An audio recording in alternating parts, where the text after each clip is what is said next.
பாரதிய ஜனதா கட்சி அரசியல் ரீதியாக காலூன்ற முடியாத தமிழகம் போன்ற மாநிலங்களில் என்ன யுத்திகளை பயன்படுத்துகிறார்கள்?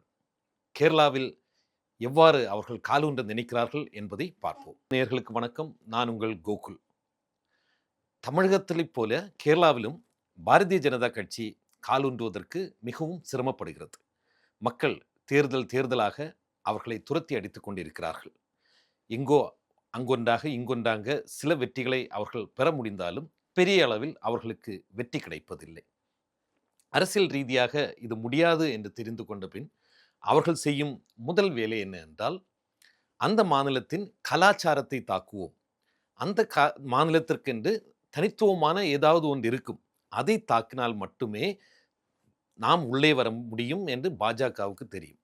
எடுத்துக்காட்டாக தமிழகத்தில் தமிழர்கள் மொழி மீது மிகுந்த பற்று கொண்டவர்கள், மொழி மீது பிரியம் கொண்டவர்கள். அந்த மொழியை தாக்கி அழிக்க நினைத்தால் சுலபமாக உள்ளே வந்து விடலாம் என்பது அவர்களது கணக்கு. ஆகையால் தான் இந்தியை புகுத்தி தமிழை ஒதுக்கி அவர்கள் உள்ளே வர முடியுமா என்று முயற்சி செய்கிறார்கள். கேரளாவில் அவர்கள் கையாண்டு வரும் யுக்தி, கேரளாவை பொறுத்த வரைக்கும் மும்மதமும் கிறிஸ்தவர்கள், முஸ்லீம்ஸ், இந்துக்கள் என 3 மதத்தினரும் சரியான அளவுக்கு நல்ல சதவீத மக்கள் ஒற்றுமையாக வாழ்ந்து வருகிறார்கள். அவர்கள் ஹிந்து என்றோ, முஸ்லீம் என்றோ, கிறிஸ்தவர் என்றோ பார்ப்பதில்லை. ஒற்றுமையாக வாழ்ந்து வருகிறார்கள். 3 பண்டிகைகள், அதாவது கிறிஸ்மஸ் பண்டிகை வரும்போது இந்துக்கள் ஆனாலும் சரி, இஸ்லாமியர்கள் ஆனாலும் சரி சேர்ந்து கொண்டாடுகிறார்கள். ஓணம் பண்டிகையை 3 மதத்தினரும் சேர்ந்து கொண்டாடுகிறார்கள் என்று அனைத்து பண்டிகைகளும் ஒரு மதசார்பற்ற ரீதியில் ஒற்றுமையாக வாழ்ந்து கொண்டிருக்கின்ற ஒரு மாநிலம்தான் கேரளா. அப்பொழுது பிஜேபி நினைத்தது, இந்த ஒற்றுமையை கலைத்தால் மட்டுமே, இவர்களுக்குள் ஒரு சண்டையை மூட்டிவிட்டால் மட்டுமே நாம் இங்கு கால் பதிக்க முடியும், நாம் இங்கு கோலோச்ச முடியும் என்ற ஒரு சிந்தனையில் அவர்கள் எடுத்துக்கொண்ட ஒரு ஆயுதம் தான் லவ் ஜிஹாத். இந்த லவ் ஜிஹாத் வேறொன்றும் இல்லை. அவர்கள் என்ன கூறுகிறார்கள்? இந்து பெண்களை, இந்து மதத்தை சேர்ந்த பெண்களை இஸ்லாமிய இளைஞர்கள் காதலித்து திருமணம் செய்து அவர்களை மதம் மாற்றி இந்த பெண்களை அவர்கள் சிரியா போன்ற நாடுகளுக்கு கொண்டு சென்று ISIS போன்ற தீவிரவாத அமைப்புகளுக்கு விற்று விடுகிறார்கள். இதுதான் அவர்கள் அடிப்படையாக கூறக்கூடிய ஒரு காரணம். காதல் என்பது உங்களுக்கு தெரியும். இளம் வயதிலே வெவ்வேறு மதத்தை சேர்ந்த இருவர் காதலிக்கிறார்கள். இதனால் அவர்கள் கல்யாணம் பண்ண வேண்டும், ஒன்றாக வாழ வேண்டும் என்ற காரணத்தினால் யாராவது ஒருத்தர் விட்டு கொடுப்பார்கள். ஏதாவது வீட்டில் ஏதாவது பிரச்சனை வரும், இந்த மதத்திற்கு நீங்கள் வந்தாதான் கல்யாணம் பண்ண முடியும் அப்படின்னு ஒரு சூழ்நிலை வரும்போது, பரவாயில்லை, காதல் தான் முக்கியம், மதமாவது கடவுளாவது அவர்கள் பிறகு பார்த்து கொள்ளலாம் என்ற ஒரு எண்ணத்தில் இந்த மதத்திற்கு மாறி, பொதுவாக பெண்களோ ஆண்களோ அந்த பெண்ணின் மதத்திற்கோ இல்லை இந்த பெண் ஆணின் மதத்திற்கோ மாறி அவர்கள் திருமணம் செய்து கொண்டு, காதல் திருமணம் செய்து கொண்டு அவர்கள் நிம்மதியாக சந்தோஷமாக வாழ்கிறார்கள். சில இடங்களில் பிரச்சனை வரத்தான் செய்யும். அவ்வாறு திருமணம் ஆன பிறகு ஏதாவது ஒரு சண்டை சச்சரவுகள் வரத்தான் செய்யும். இது எல்லா மதத்திற்கும் பொருத்தமானது.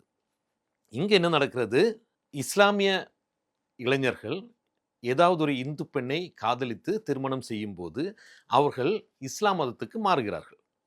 அவ்வாறு மாறிய 2ஓ 3ஓ, வெறும் எண்ணிக்கையில் 2ஓ 3ஓ இந்த பெண்கள் வழிதவறி போய் இந்த சொல்வது போல் வெளிநாடுகளுக்கு சென்று ISIS-இடம் சேர்ந்து விட்டார்கள். வெறும் இதுவரை கேரளாவில் அவ்வாறு கண்டறியப்பட்ட வெறும் 3 பெண்கள் மட்டுமே அவ்வாறு சென்றுள்ளார்கள். ஆனால் இதை வைத்துக்கொண்டு பாரதிய ஜனதா கட்சி ஒரு கதையை கட்டுகிறது. இந்து பெண்களை இஸ்லாமியர்கள் ஏமாற்றி மதம் மாற்றம் செய்கிறார்கள், அவர்களை தவறான வழிக்கு கொண்டு செல்கிறார்கள் என்று. இதைத்தான் முதலில் அவர்கள் இதை வாய்மொழியாக சொல்லாமல், இதை எப்படியாவது மக்களிடம் எடுத்து செல்ல வேண்டும் என்ற ஒரு காரணத்தால் த கேரளா ஸ்டோரி என்று சொல்லக்கூடிய ஒரு படத்தை எடுத்தார்கள். இந்த படத்தில் மொத்தமாக அவர்கள் முதலில் கூறியது 32,000 இந்து பெண்கள் இவ்வாறாக முஸ்லிம் இளைஞர்களால் காதலித்து திருமணம் செய்யப்பட்டு மதமாற்றம் செய்யப்பட்டார்கள் என்று கூறினார்கள். விசாரித்து விசாரித்து விசாரித்து அதை எப்படி நீங்கள் காட்டுங்கள், நிரூபித்து காட்டுங்கள் என்று அவர்களிடம் கூற இந்த 32,000 வெறும் 3ஆக மாறியது. அவர்களே ஒத்துக்கொண்டார்கள். 3 பேர் தான், மிச்சம் எல்லாமே எங்கள் கற்பனை கதை என்று அவர்களே ஒத்துக்கொண்டார்கள். அடுத்ததாக இப்பொழுது இந்த கேரளா ஸ்டோரி 2வது பாகம் வெளிவர இருக்கிறது. அதே கதை. அதே டெய்லர், அதே சட்டை. மீண்டும் இஸ்லாமிய இளைஞர்கள் இந்து பெண்களை எவ்வாறு ஏமாற்றுகிறார்கள்? கேரளாவில் இது சகஜமாக நடந்து கொண்டிருக்கிறது. கேரளாவில் இந்து சமூகம் அழிந்து கொண்டிருக்கிறது. இதனால் இந்து பெண்கள் அனைவரும் இஸ்லாமியர்களாக மாறிவிடுகிறார்கள். இந்து இந்து சமூகத்தில் பெண்களே கிடைப்பதில்லை என்ற ஒரு பெரிய அப்பட்டமான ஒரு பொய்யை கூறி, அபாண்டமாக ஒரு மதத்தின் மீது பழியை சாட்டி, அவர்கள் விஷ நச்சை இங்கு பரவ பார்க்கிறார்கள். அதுதான் இந்த கேரளா ஸ்டோரியின் உண்மை. ஆனால் கணக்குகள் எடுத்து பார்த்தால் அவ்வாறு நடக்க வாய்ப்பே இல்லை என்று சமூகம் கூறுகிறது. அரசின், அதாவது கேரளா அரசின் 2024 கெசட்டில் வெளிவந்த தகவல் படி அதிகமாக மதம் மாறியவர்கள் கிறிஸ்தவர்களும் இஸ்லாமியர்களும் இந்து மதத்திற்கு தான் சென்றிருக்கிறார்கள். கிறிஸ்தவ மதத்திற்கு சென்றவர்களும் குறைவு, அதைவிட குறைவு இஸ்லாம் மதத்திற்கு சென்றவர்களும் குறைவு. நீங்கள் இந்த இதில் பார்த்தால் தெரியும். இவர்கள் கூறும் அபாண்டமான அந்த பொய் எவ்வாறு இருக்கிறது என்பது இந்த தகவலை பார்த்தால் உங்களுக்கு தெரியும். இவ்வாறாக ஒரு சமூகத்தையே, ஒரு மாநிலத்தையே கரிவாரி தேய்த்து அவர்கள் லட்சியத்தை நிறைவேற்றுவதற்காக பாரதிய ஜனதா கட்சி பொய் மேல் பொய் சொல்லிக்கொண்டு இவர்களுக்கென்று ஒரு இயக்குனர்கள், தயாரிப்பாளர்கள் குழு இருக்கிறது. இந்த கேரளா ஸ்டோரியின் தயாரிப்பாளரின் பேர் விபுல் ஷா. அந்த இயக்குனரும் இவர்களின் குழுவை சேர்ந்தவர் தான். இவர்கள்தான் இல்லை, நாங்கள் 6 மாதம் இதை குறித்து ஆராய்ச்சி செய்துதான் இந்த படத்தை எடுத்திருக்கிறோம், நாங்கள் எங்கள் படத்தில் கூறிய அனைத்துமே உண்மை என்று கூறினார்கள். கடைசியில் அவர்கள் ஒரு பத்திரிகையாளர் சந்திப்பு நடத்தினார்கள். அதில் கூறினார்கள், நாங்கள் அவ்வாறு பாதிக்கப்பட்ட பெண்களை எல்லாம் உங்கள் முன்னால் கொண்டு வருகிறோம் என்று. 32 பெண்களை அவ்வாறு அவர்கள் மேடையில் கொண்டு வந்தார்கள். அந்த 32 பேரில் ஒருவர் கூட கேரளாவை சேர்ந்தவர் கிடையாது என்பதே உண்மை. இந்த 32 பேரும் பல்வேறு மாநிலங்களை சேர்ந்தவர்கள். பல்வேறு மாநிலத்தில் இஸ்லாம் மதத்திற்கு மதம் மாறிய பெண்களை இவர்கள் கூட்டிக் கொண்டு வந்து இவர்கள் இதுதான் கேரளா ஸ்டோரியின் கதை என்று கூறினார்கள். இது நீதிமன்றத்திற்கு சென்றது.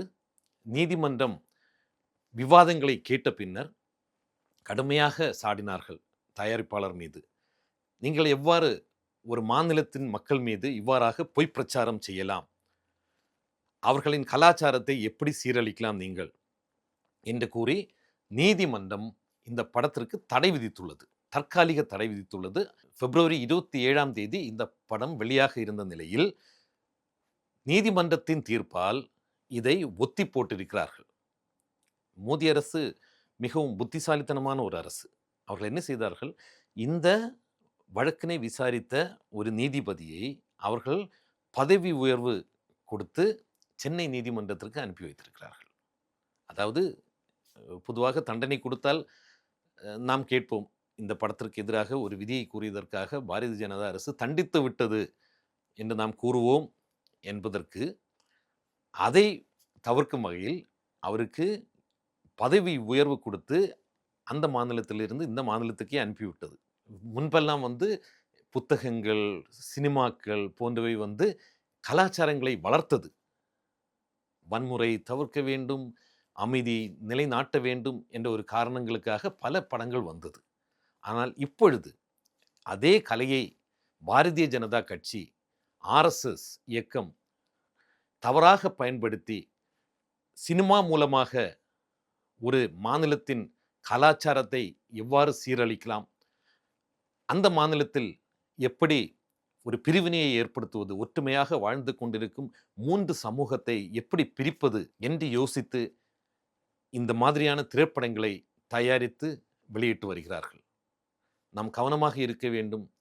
இத்தகைய திரைப்படங்களை நமக்கு யாராவது இலவசமாக தந்தால் கூட தவிர்த்து விடுவோம். பார்க்காதீர்கள், முற்றிலுமாக தவிர்த்து விடுங்கள். பொய்யான செய்திகளை பரப்பும் திரைப்படங்களை முற்றிலும் புறக்கணிப்போம். நன்றி, வணக்கம்.